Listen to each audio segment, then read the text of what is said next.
John Cena à la salle, John Cena à la salle, John Cena à la salle, John Cena à la salle, John Cena à la salle, John Cena à la salle. Eh mais vous êtes là, pardon, excusez-moi. Bonjour à tous, salut, c'est Sturi, on est parti pour le Raw Recap de cette semaine, un épisode de Monday Night Raw qui s'est tenu dans la nuit du lundi 10 au mardi 11 mars 2025 depuis New York, le Madison Square Garden, la salle mythique, 20 000 personnes. Et c'est aussi le dernier épisode de Monday Night Raw aux États-Unis pendant un petit moment, puisque vous l'avez vu en préambule de cet épisode, la semaine prochaine Monday Night Raw se tiendra à Bruxelles, et le programme de Bruxelles nous a été dévoilé lors de cet épisode, j'y viendrai, mais la vache, ça risque d'être quelque chose. Mais WWE posera ses valises en Europe à partir de ce vendredi soir en Espagne à Barcelone pour SmackDown, qu'on suivra bien évidemment à partir de 20h en live react sur twitch.tv/Turi316. Et parlant de Twitch, bien évidemment, j'y ai déjà enregistré pas mal de contenu sur WWE 2K25. On a déjà passé pas mal d'heures sur le mode MyGM, on a découvert ensemble My Rise qui est plutôt pas mal jusqu'à présent,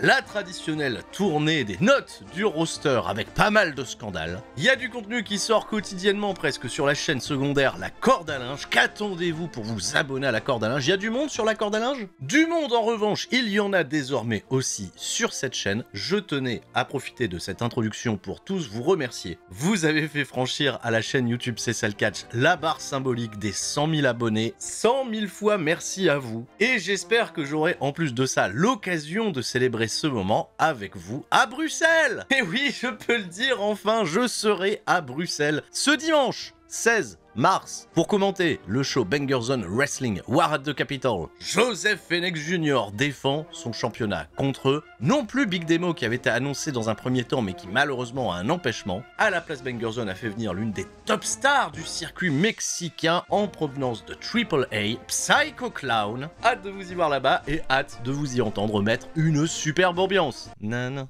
nanana, John Cena à la salle. Pardon. Allez, on est parti. Raw Recap, le générique. Et un et deux et seulement deux, pas besoin de plus pour être heureux. On se détend, on allume l'ordi, c'est l'heure de retrouver Spirit. Ça va causer de 619, besoin d'un peu de pedigree. Mais si comme moi t'as rien compris, t'es quand même le bienvenu. C'est ça le catch, de la passion et du fun. On se prépare pour le corps à corps, donc tout le monde reste fort. Au programme de cet épisode de Monday Night Raw au Madison Square Garden, ce soir, dans le Main Event, c'est un steel cage match très attendu entre Seth Rollins et CM Punk, dans la tradition bien évidemment de tous les grands steel cage match qui ont conclu les shows au Madison Square Garden. Je ne ferai pas le running gag pendant cet épisode, mais oui, ils vont l'advertiser en long, en large, en travers, avec des vieux clips de vieux combats steel cage qui ont eu lieu au Madison Square Garden, dont celui de Jimmy Snuka. Ah oui, bon, à WWE, ils ont supprimé pas mal d'occurrences de leur fameux top 30 des plus grands heel turns de l'histoire. Jimmy Snuka qui saute du haut de la cage, c'est pas bien grave. Io Sky est également présente en tant que nouvelle championne World Woman. Elle aura déjà un petit premier face-à-face prévu avec Bianca Belair. Cody Rhodes est également présent au Madison Square Garden et a aussi un petit message à passer à John Cena, comme il l'a fait lors du dernier épisode de SmackDown. Et ne perdons pas une minute, place directement à l'action, puisque ce show va s'ouvrir avec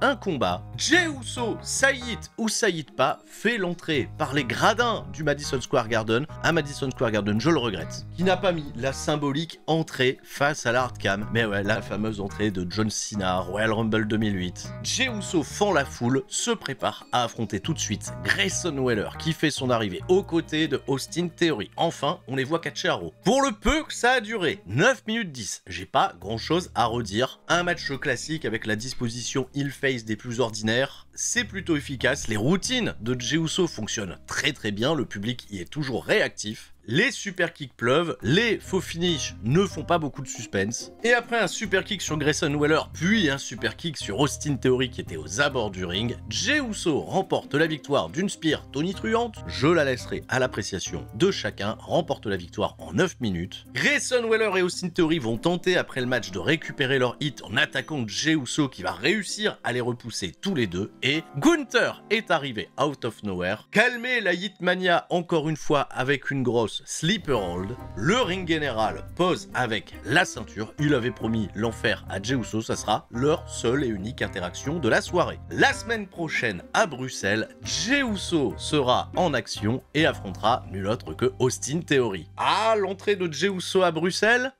je pense que j'ai pas besoin d'en dire plus, vous saurez comment cuisiner le moment. On enchaîne après ça avec un super promo package que j'ai trouvé pour résumer le programme Seth Rollins CM Punk qui, je le rappelle, s'affronte ce soir dans le main event. Et c'est un peu pro package time puisqu'on va enchaîner avec Ludwig Kaiser, très satisfait de son impact récent sur Penta, qui le challenge pour un combat la semaine prochaine à Bruxelles. Réponse de Penta immédiate dans un autre pro package qui lui propose la stipulation No Holds Barred pour le match. Oui, Bruxelles, vous allez assister vous aussi la semaine prochaine à un combat de Penta face à Ludwig Kaiser. Et je pense là aussi que vous avez les éléments en main pour cuisiner le moment.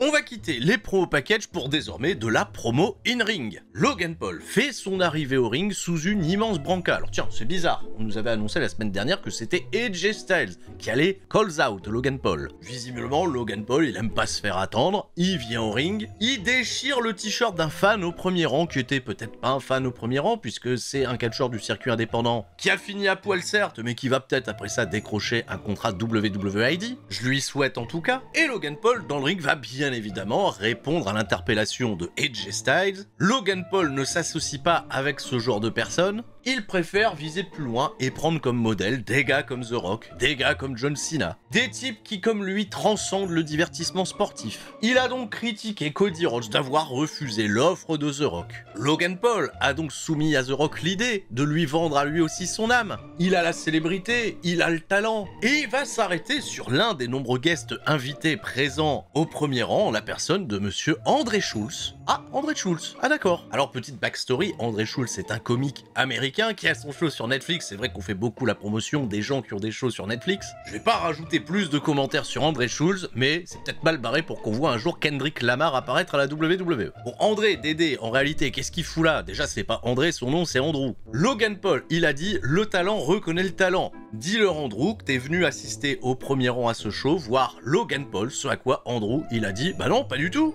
Moi, je suis venu pour le match en cage entre Seth Rollins et CM Punk. Logan Paul, il était vexé. Andrew, il lui a dit qu'il aimait bien aussi AJ Styles. De ce fait, il s'est fait attaquer. Bah oui, il s'est fait traîner dans le ring. Logan Paul, il était prêt à lui mettre un souplex. Oui, j'ai dit un souplex. AJ Styles a fait le run-in. Il a fait fuir Logan Paul après un magnifique phénoménal forearm. Il a posé aux côtés d'Andrew pour de la cheap pop à New York. Bah oui, Andrew, il vient de New York. Et de ce fait, AJ Styles, il a pas du tout call out Logan Paul. Vous l'aurez compris, c'est probablement le programme pour WrestleMania, et c'est dommage parce qu'on s'éloigne du potentiel AJ Styles Bond Breaker qu'on aurait peut-être préféré sur le papier.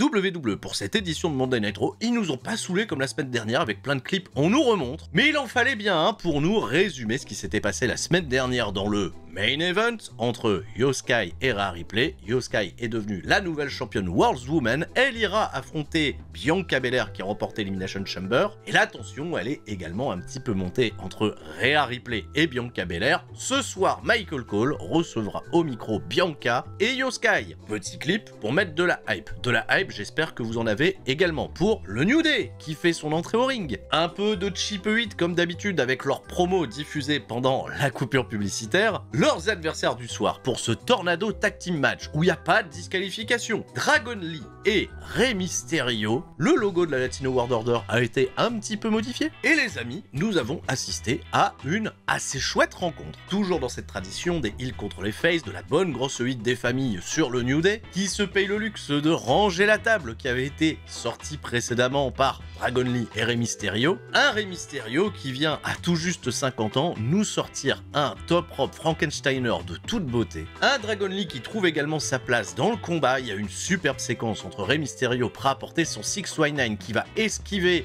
le Trouble in Paradise de Kofi et revenir avec un crossbody. Rey Mysterio nous sort le 619, tente le splash. Réception sur les genoux de Kofi Kingston qui va tenter le tomber derrière. Dragon Lee arrive out of nowhere pour casser le tombé. Gigantesque rope flip de Dragon Lee qui ne voit pas un intervenant mystère, masqué, cagoulé, lui sortir un parfait diving Hurricane Rana, corriger Rey Mysterio d'une superbe deadlift German suplex, et avant qu'il se fasse chasser par la sécurité, il nous gratifiera d'un magnifique gracias. Bizarre, ça me rappelle quelqu'un. Il a un masque en plus un peu aux couleurs des États-Unis. Je sais pas qui était ce personnage, un peu étrange, mais celui-ci va permettre au New Day de remporter la victoire et de peut-être enfin se hisser un petit peu plus haut dans le contendership pour les championnats par équipe d'ici WrestleMania. Bon, allez, on enchaîne avec un petit on nous remontre. Bron Breakker qui défonce Finn Balor la semaine passée. Finn Balor, il boude un petit peu dans le vestiaire du Judgment Day. Carlito, il trouve malheureusement pas les mots pour le rassurer, mais voici qu'arrive Dominic Mysterio accompagné de Liv Morgan et de Raquel Rodriguez. Et Dominic Mysterio, il a une bonne nouvelle pour Finn Balor. Il a été parlé à Adam Pearce et la semaine prochaine, pour l'épisode de Monday Night Raw à Bruxelles en Belgique, Finn Balor aura la chance de challenger Bron Breakker pour le titre intercontinental, et tout ça grâce à Dominic Mysterio qui reçoit un joli câlin de Finn Balor. Finn Balor, que voulez-vous, il est peut-être un petit peu timide pour aller demander ses opportunités lui-même à Adam Pearce, donc il remercie Dominic Mysterio qui a pas peur d'aller parler aux gens. Et l'autre bonne nouvelle, c'est que les discussions, elles ont également donné une opportunité pour ce soir à Raquel Rodriguez qui affrontera Bayley en vue de la qualifier pour un match de championnat intercontinental contre Lyra Valkyria. Finn Balor s'en va, il est ravi, mais Liv Morgan demande quand même à Dominic Mysterio pourquoi il n'a pas tenté de prendre l'opportunité pour lui. Dom, il veut pas de crédit, il veut pas de fleurs, il fait j'ai fait ce qu'il fallait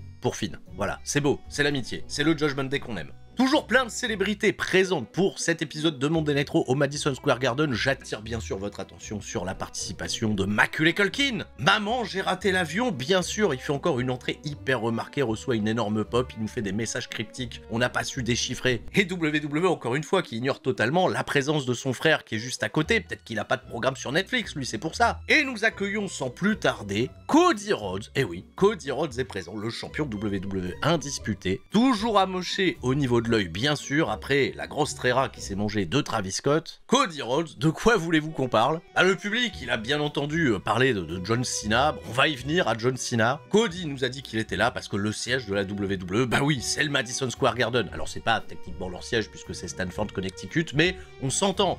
WWF, à l'époque, c'est le territoire de New York. Le Madison Square Garden, ça a été quand même une salle exclusive pendant longtemps à la WWE. Cody, bien évidemment, il est venu à John Cena, il a dit il n'est pas là ce soir, The Rock n'est pas là, Travis Scott n'est pas là, mais John Cena lui-même sera présent la semaine prochaine à Bruxelles. Haha, John Cena à la salle. Ok, il n'est pas là ce soir et pourtant, il ne reproche pas à John Cena d'être présent à la WWE à temps partiel. Il estime même que John Cena à temps partiel vaut plus que certaines superstars à plein temps. Je sais pas à qui était dirigé le tir. Il déplore cependant que John Cena ait pris la décision facile de l'attaquer en 3v1, de jouer avec ses sentiments. Et il a rebondi sur la phrase qu'a prononcée John Cena sur les réseaux sociaux juste après son attaque. Ayez la discipline de faire ce qui doit être fait, même si vous n'en avez pas envie. Cody a réagi en traitant John Cena de putain d'abruti. Il a insisté sur la fameuse statistique des 17 titres en disant que ça n'arriverait jamais. Que John Cena baisse fort de business, et bah le business il a changé. Ah ouais, bah Kylian Mbappé ici, le catch il a changé. Et que désormais Cody Rhodes se dresserait en tant que capitaine du navire. C'est parti, l'équipage au chapeau de paille. On se voit à Raw la semaine prochaine et il est parti. Alors, c'est un peu marrant. Cody Rhodes, il est réagi au tweet de John Cena. Parce que John Cena, généralement sur les réseaux sociaux, son compte Instagram, il est full troll généralement. Et son compte Twitter, il est rempli de phrases assez inspirantes et rarement des choses qui sont en lien avec son actualité catchesque et même son actualité tout court. Cependant, ça n'enlèvera en rien sa très bonne promo, une excellente delivery, toujours le babyface, le capitaine du navire apparemment. Bien sûr, ça servira de petit tremplin pour la grosse confrontation attendue la semaine prochaine. John Cena en heel apparaîtra donc bien pour la première fois à Bruxelles le 17 mars. J'ai particulièrement très hâte. Pas de bol pour elle, elle tombe un peu dans le ventre mou. Malheureusement, Raquel Rodriguez, accompagnée de Liv Morgan et Dominic Mysterio, fait face à Bayley pour déterminer une aspirante au titre de Lyra Valkyria. Une Lyra Valkyria qu'on a retrouvé répondre aux questions de Jackie Redmond, prête à affronter les deux femmes, mais rappelons que la querelle peut-être avec Ivy Nile n'est pas terminée. Elle aimerait que Bayley remporte la rencontre pour se venger de la défaite qu'elle a subie dans le match qualificatif pour Elimination Chamber. Et bien la réponse, après un match d'un peu plus de 11 minutes où Bayley et Raquel Rodriguez ont pas une mauvaise chimie dans le ring, mais elles ont absolument pas embarqué le public. Je sais pas ce qu'il faut faire. Certainement ventre mou, certainement le moment où il fallait souffler. J'ai vraiment trouvé que le match était techniquement ok, que Bayley a des bons comebacks, qu'elle fait de son mieux, que Raquel Rodriguez suit tout ce qu'il faut correctement, mais clairement pas de petite étincelle qui a fait enflammer le brasier. Et on va utiliser en fin de combat les traditionnelles tactiques de heal, la distraction de Dominic Mysterio d'un côté, l'attaque de Liv Morgan, une Bayley qui résiste, qui se fait surprendre par Raquel Rodriguez, écrasée sur la table des commentateurs, elle revient avant le compte fatidique de 10, mais se fait surprendre par une Big Boot, le finish de Raquel, qui va donc être la future adversaire de Lyra Valkyria, mais pas la semaine prochaine, puisque la semaine prochaine, Bruxelles, vous aurez droit à un combat entre Tako Takai et Ivy Nile. On refait le match, et je l'espère, avec une ambiance à la hauteur de ces femmes qui catchent et qui méritent mieux, comme le reprend ce célèbre hashtag. Je n'ai aucun doute que vous transcendrez le moment, chers amis bruxellois. Katie Kelly, investigation, elle tombe sur qui? Elle tombe sur Chad Gable, backstage. Oh, bah il est revenu lui, il était pas au Mexique, avec le vieux, avec son carton là? Qu'est-ce qu'il y avait dans le carton d'ailleurs? Elle lui pose même pas la question, Katie Kelly, tout de suite elle l'agresse, elle lui dit c'est toi qui as attaqué Mysterio et Dragon Lee 2? Parce qu'elle a fait l'investigation, elle sait que c'est Dragon Lee 2. Chad Gable il dit pas du tout, non mais elle est gonflée celle-ci. Ah non si, t'es habillé pareil et tout. Ben non, mais pourquoi c'est moi qui serais masqué? Moi j'étais là, j'ai rien fait de mal. Tout ce que je déplore c'est que la sécurité, elle laisse n'importe qui rentrer, intervenir dans les matchs, c'est déplorable. Donc Chad Gable, heureusement, on se fait accuser comme ça, bah il s'en défend, qu'est-ce qui lui arrive à Katie Kelly? Et au loin, on voit le type masqué de tout à l'heure qui se fait embarquer par la sécurité. Alors Chad Gable? Alors la mauvaise foi? Chad Gable, il dit, vous avez vu à quel point la sécurité elle est déplorable? Il s'est barré, Katie Kelly, elle est restée pantoise pour de vrai. Ah là, il y a de quoi! Un promo package ensuite pour Bron Breakker, qui je le rappelle, affrontera Finn Balor à Bruxelles. Joli promo package, Bron Breakker il est chaud, on le voit pas suffisamment catché, mais vous avez de la chance à Bruxelles, vous le verrez en action. Michael Cole est dans le ring, il invite la nouvelle championne World Woman Io Sky à faire son arrivée, elle qui confrontera Bianca Belair à WrestleMania. Bel accueil du public pour Io Sky, qui remercie les bonnes énergies, qui est heureuse d'avoir battu Rhea Ripley et qui est heureuse bien évidemment d'aller défendre ce titre à WrestleMania. On lui a pas donné des trucs trop compliqués à dire, c'est basique, on va à l'essentiel, on accueille Bianca Belair. Bianca Belair, encore une fois, choix vestimentaire totalement magnifique. Au niveau de son maquillage, elle a intégré des petites larmes au niveau de l'œil pour rappeler les événements qui sont arrivés aux côtés de Naomi, mais maintenant on se tourne vers l'avenir, le futur, ce futur c'est Io Sky. Elle est ravie que ça soit son adversaire à WrestleMania, mais Michael Cole, bah oui, il va foutre la merde. Michael Cole il dit, si t'avais pas été là pour assister au combat la semaine dernière, peut-être que Rhea Ripley, elle serait toujours championne. Est-ce que t'as quelque chose à répondre à tout ça? Et Bianca Belair, évidemment ça la pique, alors mets-toi à la place de Io Sky. Alors Michael Cole il est sympa, il lui dit félicitations, mais derrière il conteste la légitimité de sa victoire, et ben on va même pas avoir la réponse de Bianca Belair. Puisque Rhea Ripley, elle est arrivée, elle était pas contente. Michael Cole, après sa courageuse question, il a préféré quitter le ring. Elle a demandé éteignez ma musique, oui bah voilà. En fait, j'ai pas écouté, ce que j'ai entendu globalement, c'était...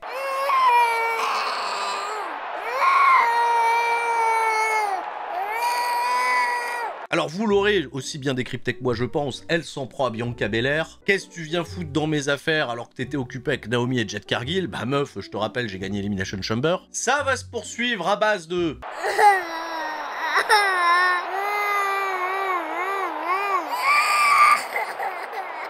La pauvre Io Sky, elle essaye de s'en mêler, elle dit bah ouais, bah moi j'existe. Et Rhea Ripley elle la repousse, genre on t'ignore. Bianca Belair, elle va faire la même chose. Io Sky c'en est trop. Io Sky, elle les a attrapés les deux, là, elle leur a foutu une baffe à chacune. Et vous allez pas me manquer de respect, énorme chant du public pour Io Sky, qui vient remettre à la place peut-être deux des plus grosses top stars de la division féminine, qui préfèrent... J'ai trouvé le move brillant pour que l'attention reste bien évidemment sur Io Sky et peut-être en effet nous mettre les petites pistes d'un futur combat triple menace à WrestleMania qu'il faudra encore justifier. Il va pas être annoncé pour le moment, hein. Rhea Ripley, elle mérite rien du tout. Mais on a encore du temps, WrestleMania, c'est pas pour tout de suite. Il peut très bien y avoir une Io Sky qui a peut-être été piquée à l'ego de pas avoir réussi à battre Rhea Ripley sans l'aide de Bianca Belair. Peut-être qu'on remettra le titre en jeu d'ici quelques jours. Pas à Bruxelles, vous n'allez pas tout avoir non plus Bruxelles, ça va à Bruxelles, vous avez déjà plein de choses. Après le rappel de toute la carte de cet épisode de Raw la semaine prochaine à Bruxelles, ça sera historique. On suivra ça en live react sur twitch.tv/Tuerie316. Oui, je serai pas à Bruxelles le 17 mars, je serai à Bruxelles le 16 mars. J'en ai déjà parlé, on revient pas dessus, mais vous allez mettre une ambiance de fou. Seth Rollins fait son arrivée pour affronter CM Punk dans ce Steel Cage match. Le moment où pendant son entrée, Seth Rollins s'est arrêté pour voir la cage descendre, ça m'a mis les petits frissons. CM Punk fait son arrivée lui aussi. Grosse ovation de la part du public, CM Punk pénètre dans la cage et c'est parti en bagarre instantanément. Gros règlement de compte. Alors, oui, bon, et je dois en parler, évidemment, j'ai sorti pas plus tard qu'hier la grosse review, le gros recap de ce qui s'est passé à AEW Revolution, où l'un des matchs en cage, 24 heures avant, a fait énormément parler pour son, on va pas se mentir, immense qualité. Ça a été assez dur de me déconnecter et de pas tomber dans le comparatif. Évidemment, j'allais pas m'attendre à ce que CM Punk et Seth Rollins fassent un Spanish Fly du haut de la cage, parce que quand je regarde WWE, bah c'est pas ce à quoi je m'attends. En revanche, même si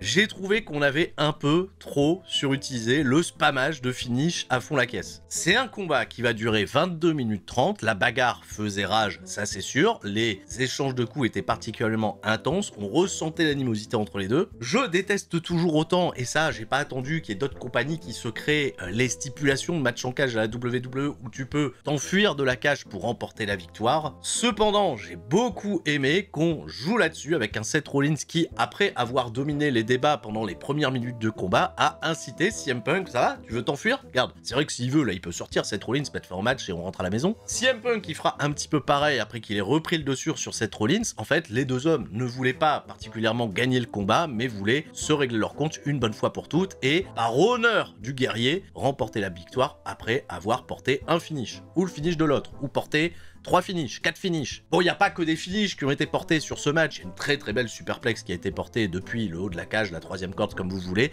Belle réaction du public qui a chanté 10 sommes, gros investissement. Donc le drama, il est monté petit à petit parce que oui, c'est go to sleep, dégagement contre 2-2, stomp, dégagement contre 2-2, re-go to sleep, dégagement contre 2-2, stomp, dégagement contre 2-2, stomp de CM Punk, dégagement contre 2-2, go to sleep de Seth Rollins, dégagement contre 2-2. Et à ce jeu-là, bah oui, celui qui va prendre l'avantage cette fois-ci, c'est Seth Rollins qui avait clairement match gagné après un stomp de la 2e corde. Il va pas faire le tomber sur CM Punk, il va juste le regarder là, devant la porte. Peut-être se satisfaire de ce moment où CM Punk était allongé au sol, mais quand même CM Punk, il a les yeux braqués sur Rollins, il le regarde, il lui dit viens de battre, viens de battre. Et là, il y a un gros brouhaha dans le public. C'est en réalité Roman Reigns qui vient tirer Seth Rollins hors de la cage, l'extirper et de ce fait, oui, il y avait quand même ce truc un petit peu étrange hein, d'entendre la voix du présentateur nous dire le vainqueur du combat, Seth Rollins.